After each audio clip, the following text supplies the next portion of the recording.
Netanyahu के घर पर ड्रोन से अटैक किया गया। बड़ी खबर, सहसरिया इलाके मौजूद घर में ड्रोन से अटैक हुआ। सहसरिया में नेतन्याहू का निजी आवास है। हिजबुल्लाह ने 3 ड्रोन से हमला किया है। हिजबुल्लाह के 2 ड्रोन मार गिराए गए, लेकिन एक ड्रोन पास की इमारत को हिट करने में कामयाब हुआ। यह तस्वीर आप देखिए, उसी हमले की तस्वीर हम आपको दिखा रहे हैं। 2 ड्रोन को मार गिराया गया, लेकिन एक जो ड्रोन है वो पास की इमारत को हिट कर गया। और आईडीएफ की तरफ से बताया गया है कि जिस वक्त सहसरिया वाले आवास पर हमला किया गया हिजबुल्लाह की तरफ से, उस वक्त बेंजामिन नेतन्याहू या उनकी पत्नी या परिवार से कोई भी उस घर में मौजूद नहीं था। यानी कोई भी इस हमले में हताहत नहीं हुआ है, घायल नहीं हुआ। और एक और बड़ी खबर, हिजबुल्लाह के ड्रोन हमले का वीडियो आपको दिखाते हैं। आईडीएफ का हेलीकॉप्टर ड्रोन को नष्ट नहीं कर सका। एक ड्रोन नेतन्याहू के घर के पास गिरा है। ये देखिए, आपको जो सर्कल करके इस वक्त आपको दिखा रहे हैं रेड सर्कल में, ये वही ड्रोन है जो कि हमले के लिए हिजबुल्लाह की तरफ से भेजा गया था। लेकिन इसके बाद इसका पीछा किया गया। जो आईडीएफ का हेलीकॉप्टर है वो इस ड्रोन का पीछा करता हुआ नजर आ रहा है। लेकिन खबर यह है कि इस ड्रोन को नष्ट नहीं कर सका और एक ड्रोन नेतन्याहू के घर के पास जाकर गिरा। यानी कि एक बहुत बड़ा सिक्योरिटी ब्रीच है, एक बहुत बड़ा सिक्योरिटी कंसर्न, चिंता की बात है इजराइल के लिए। क्योंकि अगर हिजबुल्लाह बेंजामिन नेतन्याहू के घर को, आवास को टारगेट करने में कामयाब रहा है, तो फिर हिजबुल्लाह की ताकत का और जो उसे इंटेलिजेंस इनपुट मिल रहा है, इसका अंदाजा भी लगाया जा सकता है। यह तस्वीर आपको हम दिखा रहे हैं, एक ड्रोन जो कि नेतन्याहू के घर के पास गिरा है। दरअसल हेलीकॉप्टर उड़ान भरता है और इस ड्रोन को नष्ट करने की कोशिश की गई, लेकिन ऐसा करने में जो हेलीकॉप्टर है वो नाकामयाब रहा और एक ड्रोन जाकर सीधा नेतन्याहू के आवास के पास जाकर गिरा है। एक इमारत को इसने हिट किया है और आईडीएफ ने भी, इजराइल डिफेंस फोर्स ने इसको कंफर्म किया है। तो आप देखिए, ना सिर्फ ये नाकामयाबी इस बात को लेकर कि 70 किलोमीटर का फासला तय किया गया इजराइल के अंदर, बल्कि जो ड्रोन है उसे भी मार नहीं गिरा पाई आईडीएफ की सेना। अब 2 तस्वीरें इस वक्त आपको हम दिखा रहे हैं, दोनों तरफ आप जरा देखिए। नेतन्याहू के घर पर सीधे हमला हुआ, सहसरिया में जो नेतन्याहू का घर है वहां पर जो हमला हुआ वो इस तरफ आप देख पा रहे हैं। और दूसरी तरफ आप देखिए, हवा में उड़ता हुआ ड्रोन वो इस तरफ आप देख पा रहे हैं। और इसमें आप साफ देख पा रहे हैं कि किस तरह से जो हिजबुल्लाह है उसने 3 ड्रोन का इस्तेमाल किया। नेतन्याहू के घर को टारगेट करने के लिए 2 को गिरा दिया गया, एक घर के बिल्कुल पास आकर गिरा है। और जहां पर घर पर हमला हुआ वहां की तस्वीर भी सहसरिया की इस वक्त आप देख पा रहे हैं, ठीक इस तरफ। अब देखिए, नेतन्याहू के ऑफिस से बयान आ गया इस हमले को लेकर। हमले के वक्त इजराइल के प्रधानमंत्री बेंजामिन नेतन्याहू मौजूद नहीं थे वहां पर। नेतन्याहू पूरी तरह से सुरक्षित है, यह कहा गया है नेतन्याहू के ऑफिस की तरफ से। तो ये नेतन्याहू के ऑफिस की तरफ से, प्राइम मिनिस्टर ऑफिस की तरफ से ये कंफर्म किया गया है कि नेतन्याहू पर जिस वक्त हमला किया गया, उनके घर को निशाना बनाया गया, उस वक्त वो वहां पर मौजूद नहीं थे। और रही बात कि नेतन्याहू इस वक्त कैसे हैं, तो ये साफ कहा गया है कि वो सही सलामत है, पूरी तरह से सुरक्षित है। तो इस वक्त की सबसे बड़ी खबर क्या है? हिजबुल्लाह नसरल्लाह की मौत का बदला लेने के लिए आमादा है। इजरायली आर्मी लेबनान को लगातार रौंद रही है। इजरायली सेना दक्षिणी लेबनान में कहर बरपा रही है, लेकिन मौका मिलने पर हिजबुल्लाह पलटवार का मौका नहीं छोड़ रहा। हिजबुल्लाह के लड़ाकों के सीने में बदले की आग धधक रही है। वो हसन नसरल्लाह की मौत का बदला लेना चाहते हैं। 27 सितंबर को नसरल्लाह की मौत हुई थी और 23 दिनों के बाद हिजबुल्लाह ने इस मौत का बदला लेने के लिए बड़ा हमला किया और निशाना बनाया किसे? इजराइल के प्रधानमंत्री बेंजामिन नेतन्याहू को सीधा निशाना बनाया गया। 27 सितंबर की तारीख और आज 19 अक्टूबर की तारीख नसरल्लाह की जब मौत हुई 27 तारीख को, और आज बेंजामिन नेतन्याहू के घर को निशाने पर लिया गया। इधर एक और बड़ी खबर, उत्तर पश्चिम इजराइल का एक शहर सहसरिया नेतन्याहू का शहर है। इस शहर में नेतन्याहू का पुश्तैनी मकान भी है। नेतन्याहू यहां पर अक्सर आते रहते हैं और पूरे परिवार के साथ काफी वक्त यहां पर बिताते हैं। आज हिजबुल्लाह ने लेबनान बॉर्डर से सहसरिया के इसी घर को निशाना बनाया। हिजबुल्लाह अपने मंसूबों में सफल भी होता नजर आया, क्योंकि एक ड्रोन नेतन्याहू के घर से कुछ ही दूरी पर जाकर गिरा। इस ड्रोन के गिरने से आसपास अफरा तफरी मच गई। किसी को कुछ समझ में नहीं आया, क्योंकि सिक्योरिटी अलार्म भी नहीं बजा, एयर रेड सायरन वहां पर काम नहीं कर रहे थे। हिजबुल्लाह के इस दुस्साहस को आईडीएफ ने काफी गंभीरता से लिया है और एयर डिफेंस की रेंज को बढ़ा दिया गया है। तो आप देखिए, एक तरफ लगातार रॉकेट हमले किए जा रहे हिजबुल्लाह की तरफ से, और वहीं दूसरी तरफ अभी तक का सबसे बड़ा हमला जिसे अंजाम देने की कोशिश की गई हिजबुल्लाह की तरफ से, बेंजामिन नेतन्याहू के घर को, उनके आवास को निशाने पर लिया गया कैसरिया में। तो आप देखिए जिस तरह से इस पूरे हमले को अंजाम दिया गया, पूरी जानकारी नेतन्याहू के घर पर हिजबुल्लाह का जो अटैक हुआ, कहां पर हुआ, मैप जरा आप देखिए, कैसरिया में, कैसरिया जहां पर बेंजामिन नेतन्याहू का जो आवास है वो इस वक्त आपको दिखा रहे हैं, और इजराइल का ये नक्शा, ये मैप इस वक्त आप देख पा रहे हैं, जहां पर कैसरिया आपको नजर आ रहा है, यहां पर अक्सर जो आवास है वहां अक्सर बेंजामिन नेतन्याहू आते हैं। तो इजराइल का ये मैप देखिए, और वहां पर कहां पर है कैसरिया, और आप जरा जानिए इस मैप के जरिए ये भी आप समझने की कोशिश करिए कि ये कहा जा रहा है कि अक्सर यहां पर बेंजामिन नेतन्याहू रहते थे, और जो लेबनान की सीमा है वहां से इसकी दूरी है करीब 70 किलोमीटर की। देखिए हमारे साथ जो खास मेहमान मौजूद है उनसे आपका परिचय करा दे। रविंदर सचदेवा सर हमारे साथ एज अ फॉरेन एक्सपर्ट मौजूद है, colonel US Rathore sir as a defence expert इस वक्त हमारे साथ मौजूद है, और साथ साथ मेरे साथ मौजूद है मेरे सहयोगी मनीष झा, जो अभी हाल ही में इजराइल वॉर जोन से भी लौटे। सबसे पहले मनीष, मैं आपके पास आना चाहूंगा, क्या इनपुट आपको मिल रहा है? क्या इसमें सिर्फ और सिर्फ हिजबुल्लाह शामिल था, या फिर ईरान जो अपने प्रॉक्सीज के लिए तमाम रणनीतियों को तैयार कर रहा है, उसे ताकतवर बनाने की कोशिश कर रहा है, ईरान का इसमें इन्वॉल्वमेंट समझ में आ रहा है? देखिए, सबसे बड़ी बात है कि इजराइल के प्रधानमंत्री ऑफिस और आईडीएफ के बयान पर अगर देखा जाए तो उसके हिसाब से 3 ड्रोन लेबनान से आए थे, और उसमें से 2 ड्रोन तो इंटरसेप्ट कर दिए गए, लेकिन 1 ड्रोन प्रधानमंत्री नेतन्याहू के निजी आवास तक पहुंच चुका था। हम लगातार तस्वीरें दिखा रहे हैं प्रधानमंत्री के निजी आवास के आसपास। आप देखिए वहां पर पुलिस की गाड़ियां हैं, वहां पर एम्बुलेंस है, इसके बावजूद कि कहा गया है कि कोई क्षति नहीं पहुंची है, किसी को नुकसान नहीं हुआ है, किसी को चोट नहीं आई है, लेकिन वहां पर साफ तौर पर एम्बुलेंस भी आप देख सकते हैं। सबसे बड़ी बात है कि कैसरिया में जब हिजबुल्लाह का ड्रोन पहुंचा तो उस वक्त कोई अलार्म नहीं बजा, कोई सायरन नहीं बजा, और हिजबुल्लाह ने यह ऐलान किया था कि वो निशाना बनाएंगे नेतन्याहू को, और नेतन्याहू के घर तक वो पहुंचने में कामयाब हो गए। और अगर प्रधानमंत्री ऑफिस के बयान को मान भी ले तो उस हिसाब से बाल बाल बचे नेतन्याहू, क्योंकि अक्सर इसी आवास में प्रधानमंत्री नेतन्याहू और उनकी पत्नी सारा नेतन्याहू रहते हैं। अब सवाल है कि ईरान का रोल क्या है। देखिए, ये बात सच है कि हिजबुल्लाह के चीफ नसरुल्लाह मारे जा चुके हैं, उसके टॉप कमांडर मारे जा चुके हैं, लेकिन इजराइल की तरफ से लगातार जो स्ट्रेटेजिक डायरेक्शन है वो हिजबुल्लाह को दिया जा रहा है, जिसका असर है कि अभी 1 घंटे में 55 मिसाइलें दागी है हिजबुल्लाह ने। जी, 1 घंटे में 55 मिसाइल दागी गई हिजबुल्लाह की तरफ से। और देखिए इस बीच एक और बड़ी खबर, नेतन्याहू के घर पर अटैक को लेकर, यह बहुत बड़ी खबर, नेतन्याहू को ही निशाना बनाने की कोशिश की गई थी। इजराइल में 70 किलोमीटर अंदर ये ड्रोन पहुंच गए हैं। जांच के लिए इजराइल की पुलिस मौके पर पहुंची हुई है, और आप देखिए यह अपने आप में सबसे बड़ी चिंता का विषय इजराइल के कि आखिर कैसे ये ड्रोन यहां तक पहुंच गए और इजराइल को पता ही नहीं चला। और ये ड्रोन पहुंचे हुए थे बेंजामिन नेतन्याहू के घर को टारगेट करने के लिए। नेतन्याहू टारगेट पर था, नेतन्याहू इस हमले के टारगेट पर थे। ये जो खबर है वो निकलकर सामने आ रही है, और आप देखिए नेतन्याहू के घर तक ड्रोन कैसे पहुंच गया। 70 किलोमीटर दूर से उड़कर आया, लेबनान से सीधा इन ड्रोन्स ने उड़ान भरी है। इजरायली डिफेंस सिस्टम ड्रोन को पकड़ने में फेल साबित हुए, नाकाम रहे। ड्रोन हमले के वक्त सुरक्षा अलार्म भी नहीं बजे, कोई एयर रेड सायरन नहीं बजा। अलार्म सक्रिय न होने से इजरायली नागरिक बंकरों में नहीं जा सके। लेबनानी ड्रोन की तीव्रता कम होने से सीमित नुकसान हुआ है, और जैसा इस वक्त मनीष हमें बता रहे हैं कि वहां पर कुछ एम्बुलेंस भी नजर आ रही है, तो क्या कोई हताहत हुआ है, कोई घायल हुआ है, क्या कुछ छुपाने की कोशिश की जा रही है? जैसे से इनपुट्स आएंगे वो हम समझेंगे। लेकिन कर्नल यूएस राठौर सर, मैं आपके पास आना चाहूंगा।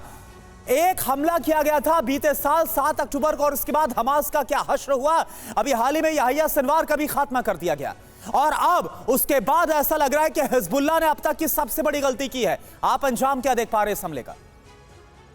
देखिए करना, हिजबुल्लाह ने जो आज किया है वो पहले देखते हैं।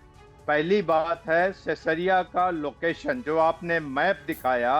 कैसरिया एक कोस्टल टाउन है, भूमध्य सागर के किनारे बना हुआ है। यहाँ पर आने की 2 सूरतें हो सकती हैं।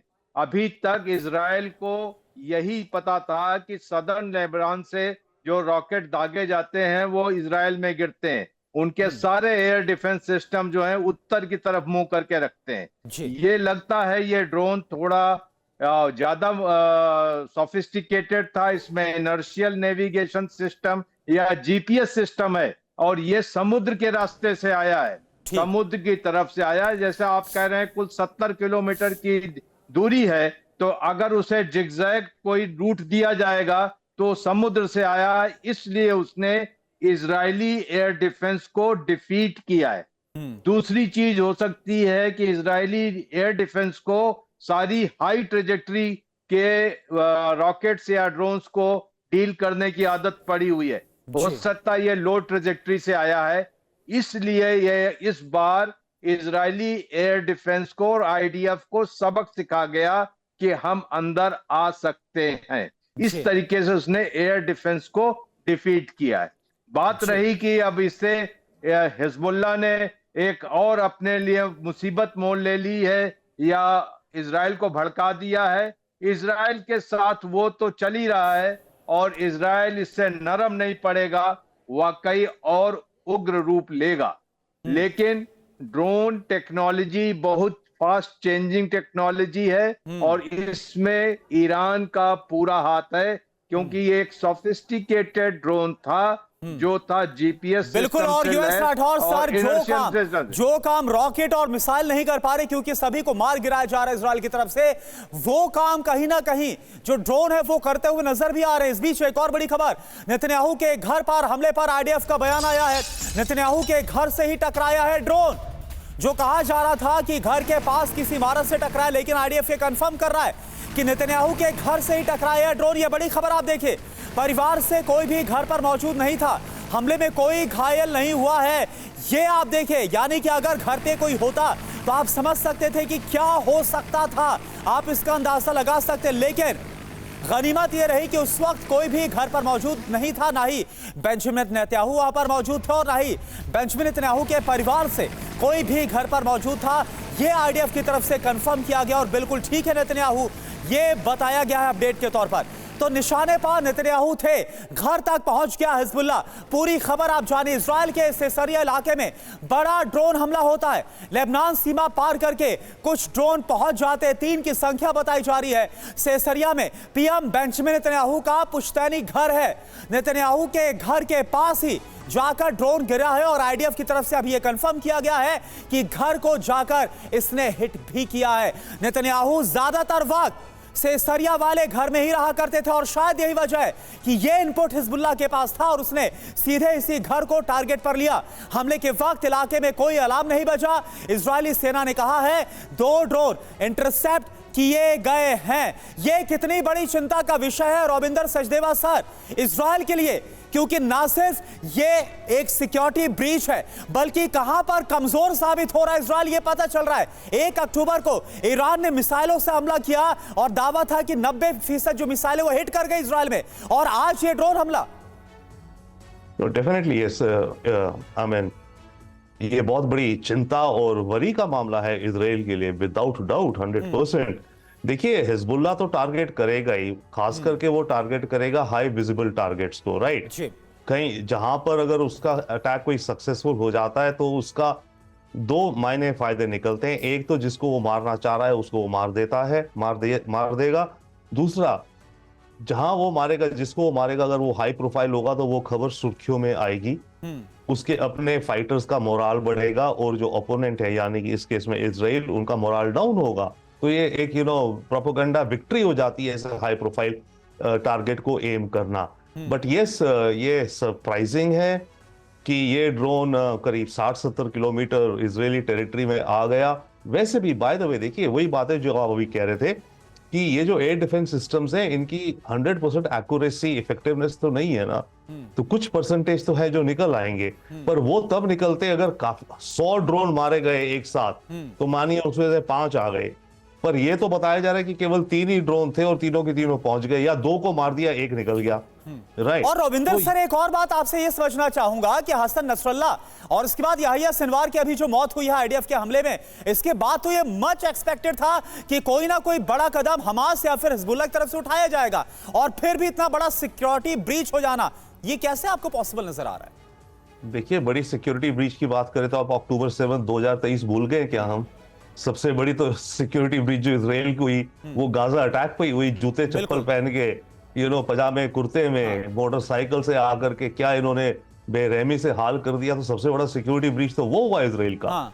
सारी टेक्नोलॉजी के रहते धरते दुनिया की सुपर इलेक्ट्रॉनिक पावर एटसेट्रा। तो पॉइंट इज की कोई कितनी भी पावरफुल अपनी टेक्नोलॉजी कर ले, उनमें हमेशा एक स्टेटिस्टिकली एक पॉसिबिलिटी रहती है उसमें ब्रीच होने की। परंतु ऐसा ब्रीच हो जाना ये एक डेफिनेटली एज यूर बिल्कुल। और सर वो कर दिखाया हिजबुल्लाह ने, और हिजबुल्लाह की ताकत अभी भी है।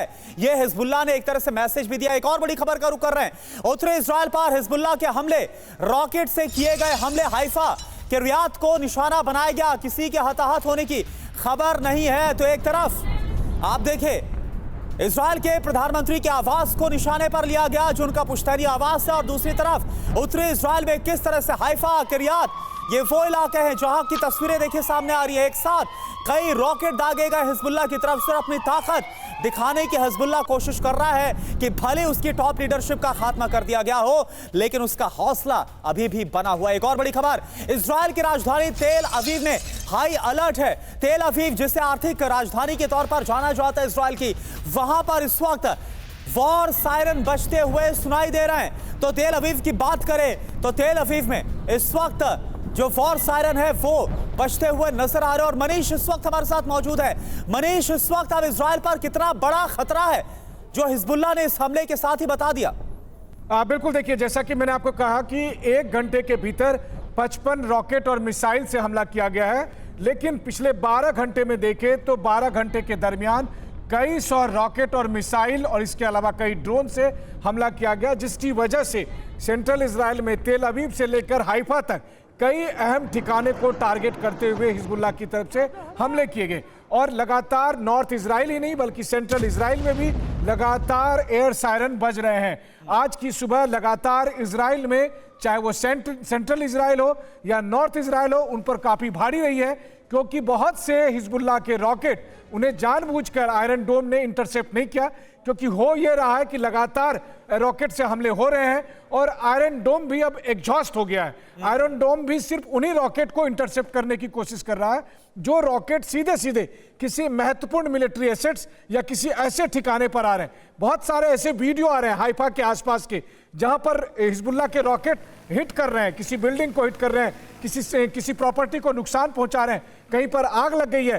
तो अगर देखा जाए तो बीते कुछ घंटों में जिस तरीके से हिजबुल्लाह ने एक तरह से पलटवार करने की कोशिश की है, जिस तरह से हिजबुल्लाह ने हमला बोला है, और सबसे बड़ा हमला तो उन्होंने प्रधानमंत्री नेतन्याहू के घर पर अटैक करके बोल ही दिया है, तो हिजबुल्लाह भी आज कुछ घंटों में एकदम, अगर आप कहें तो अपने रौद्र रूप में साफ तौर पर दिखाई दे रहा है। बिल्कुल ऐसा देखने को मिल रहा है। और एक और बड़ी खबर का रुख करें, ईरान के खिलाफ इजरायली तैयारियों के दस्तावेज लीक हुए हैं। अमेरिका से खुफिया दस्तावेज लीक होने का दावा। ईरान के खिलाफ इजरायली दस्तावेज, तैयारी के दस्तावेजों में इजरायली सेना की तैयारी का जिक्र किया गया है। यह एक और बड़ी चिंता की बात इजरायल के लिए, क्योंकि यह माना जा रहा है कि इजरायल कभी भी 5 नवंबर के पहले ईरान पर हमला बोल सकता है, 1 अक्टूबर का बदला ले सकता है। लेकिन इससे पहले ही यह खुफिया दस्तावेज लीक हो जाना, यह कैसे संभव हुआ, यह अपने आप में बड़ा सवाल है। तो जो खुफिया रिपोर्ट लीक हुई है उसकी डिटेल क्या है, यह आपको बताते हैं। कुल 2 रिपोर्ट्स लीक हुई है। पहली रिपोर्ट में लिखा गया है कि इजरायली वायुसेना ईरान पर हमला करने के लिए तैयारी कर रही है और लगातार युद्धाभ्यास भी किया जा रहा है। इन युद्धाभ्यास में लंबी दूरी की हवा से लॉन्च होने वाली बैलिस्टिक मिसाइलों को भी शामिल किया गया है। रिपोर्ट में लिखा गया है कि 8 अक्टूबर को 16 गोल्डन हॉराइजन बैलिस्टिक मिसाइल और 40 ISO-2 बैलिस्टिक मिसाइल का मूवमेंट देखा गया। बैलिस्टिक मिसाइलों से युद्धाभ्यास हज़ोर, रमत, डेविड और रैमन एयरफील्ड्स में किए गए। इसके अलावा KC-707 टैंकर्स और गल्फ स्ट्रीम विमानों के साथ ईंधन भरने, हवाई सहायता की भी प्रैक्टिस की गई है। ये जानकारी सामने आ रही। यूएस राठौर सर, ये कैसे पॉसिबल हो गया, और क्या आपको वाकई में ऐसा यकीन हो रहा है कि अमेरिका से इजराइल की तैयारियों की रिपोर्ट्स का लीक हो जाना, या फिर इसके पीछे भी आपको लग रहा है कोई स्ट्रेटजी ही आपको नजर आ रही है इजराइल और अमेरिका की ईरान के खिलाफ?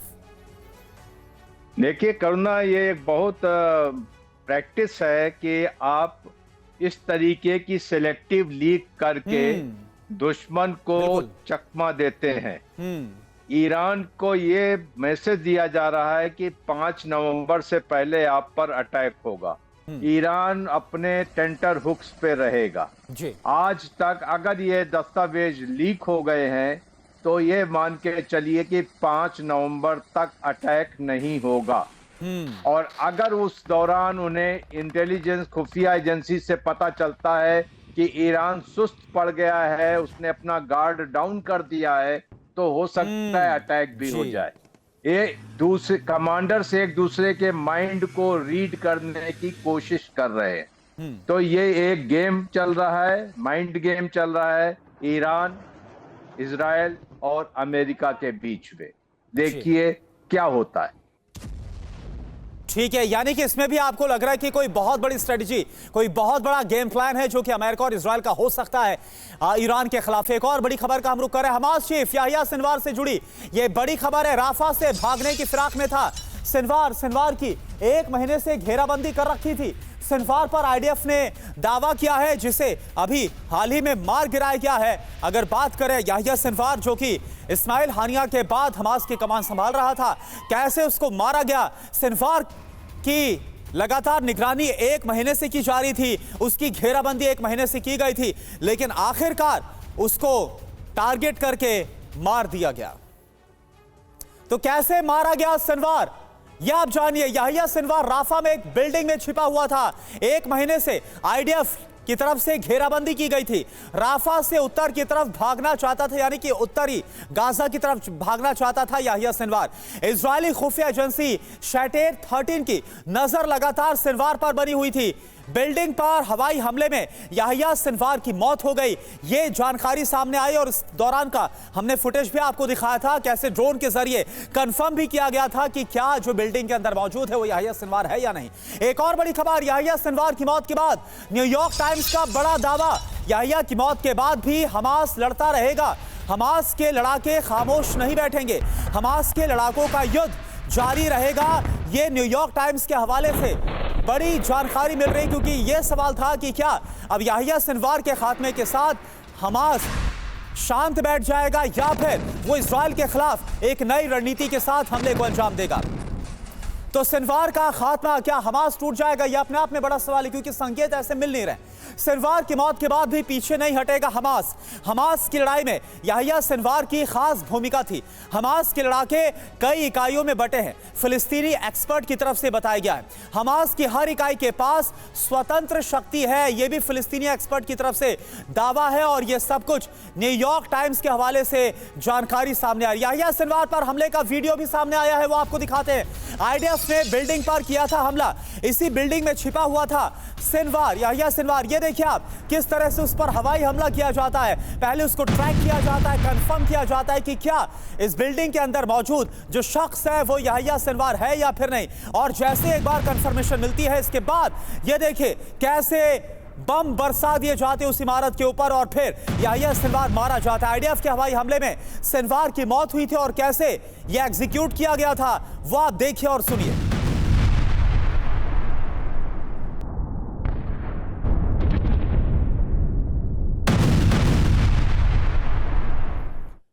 और एक और बड़ी खबर, इजराइल के हिजबुल्लाह का हथियार डिपो उड़ाया है इजराइल ने। दक्षिणी लेबनान में यह हथियार डिपो था, हिजबुल्लाह ने टनल में बनाया था हथियार डिपो। इजरायली हमले में हथियार डिपो पूरी तरह से बर्बाद हो गया है।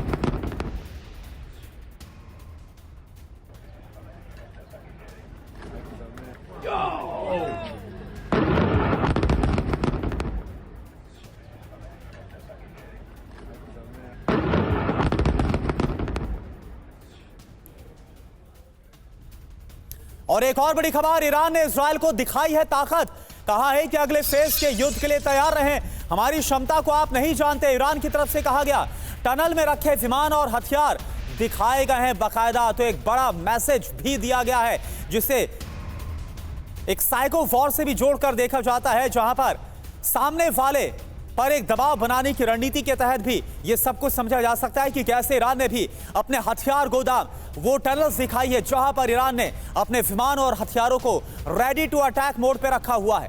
तो ईरान भी अपनी तरफ से तैयारी कर रहा है, क्योंकि उसको भी पता है कि इजराइल कभी भी उस पर हमला बोल सकता है। इधर ईरान की सैन्य शक्ति का एक और वीडियो सामने आया है। ईरान ने दिखाई है मिसाइल की ताकत। फाइटर जेट डिफेंस सिस्टम का प्रदर्शन किया गया।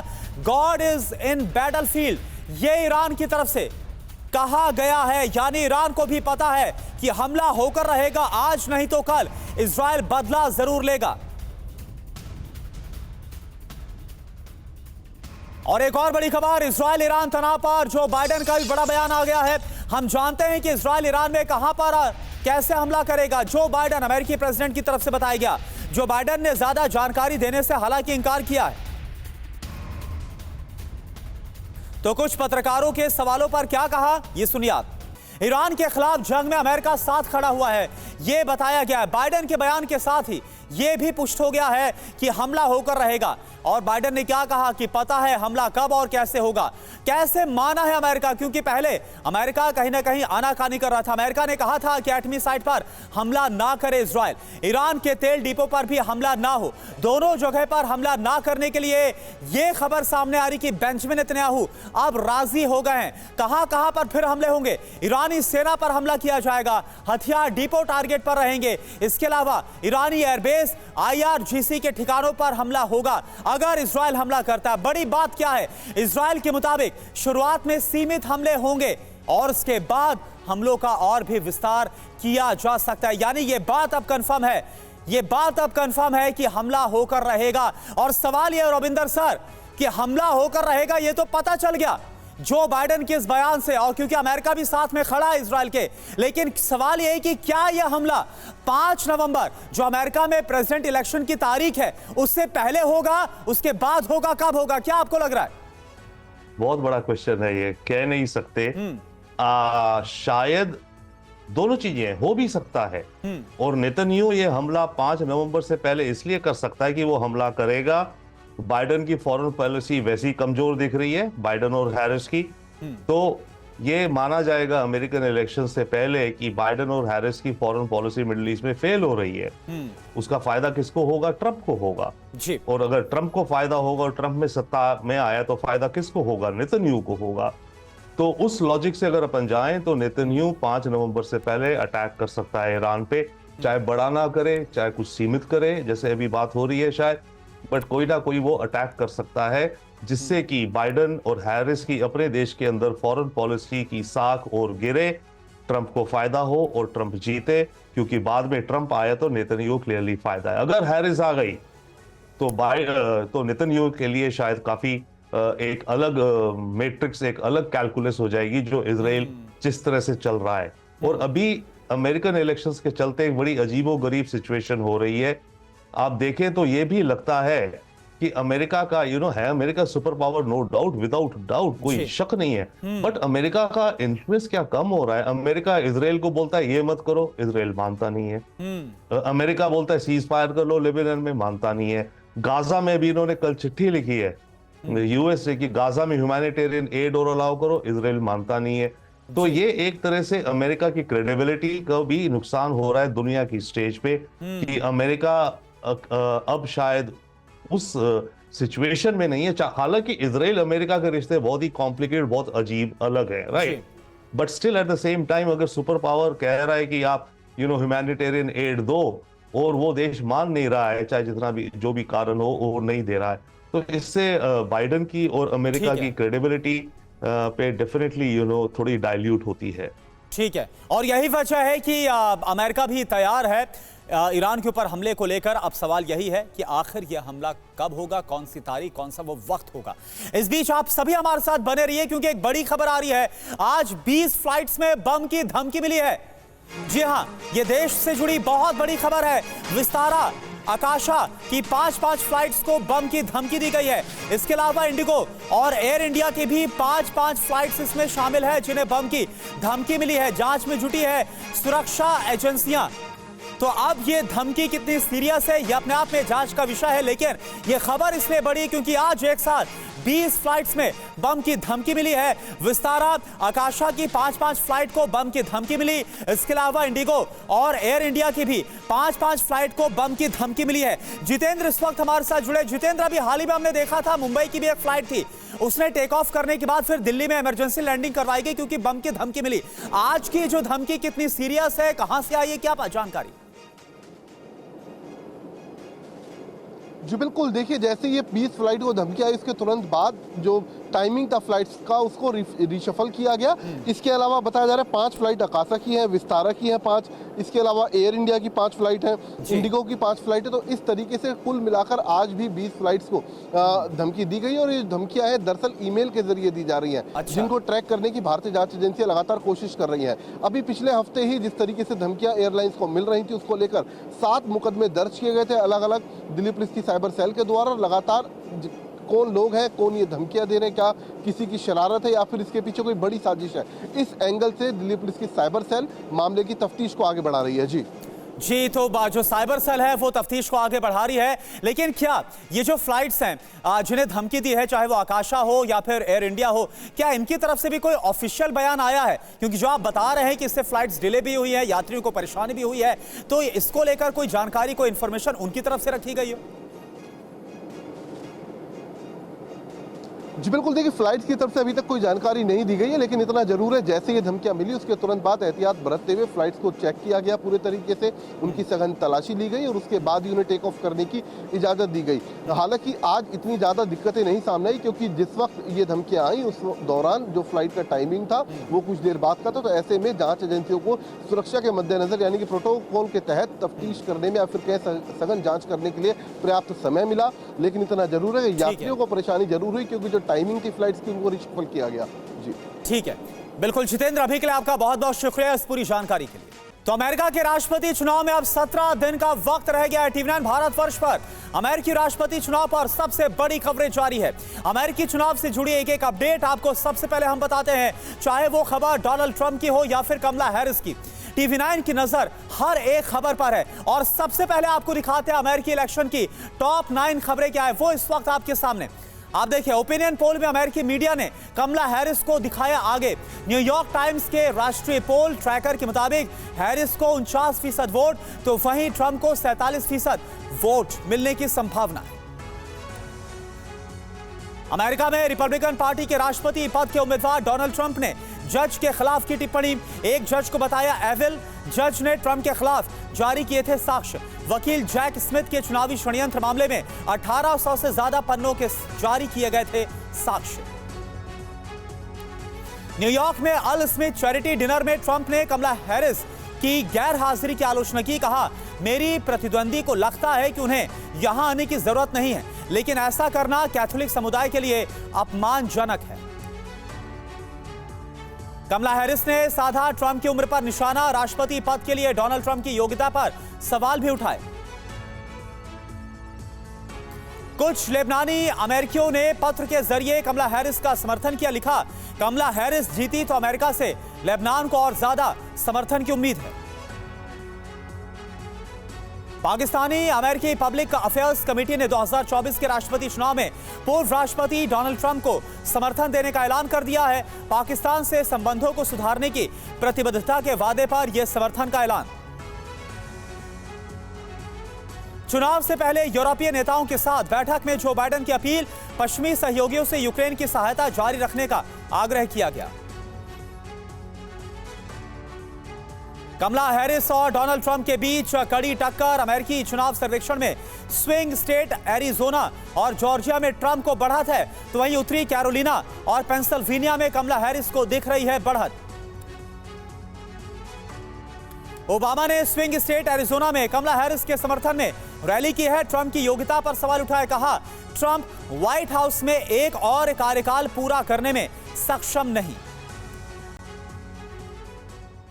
तो जैसे जैसे 5 नवंबर की तारीख करीब आ रही है, अमेरिका में चुनावी घमासान तेज होता हुआ नजर आ रहा है। कमला हैरिस और डोनाल्ड ट्रंप ने अपने अपने चुनाव प्रचार को तेज कर दिया है। दोनों एक दूसरे को अमेरिका के मुद्दों पर घेरने की भरसक कोशिश कर रहे हैं। उधर अमेरिका के पूर्व राष्ट्रपति बराक ओबामा भी ट्रंप के खिलाफ चुनाव प्रचार में कूद पड़े हैं और ट्रंप पर बड़ा हमला कर रहे हैं। आखिर चुनावी रेस में अमेरिका में अभी कौन आगे चल रहा है, आपको बताएंगे। पहले बड़ी खबर आप देखिए। खबर क्या है? बराक ओबामा का ट्रंप पर बड़ा हमला।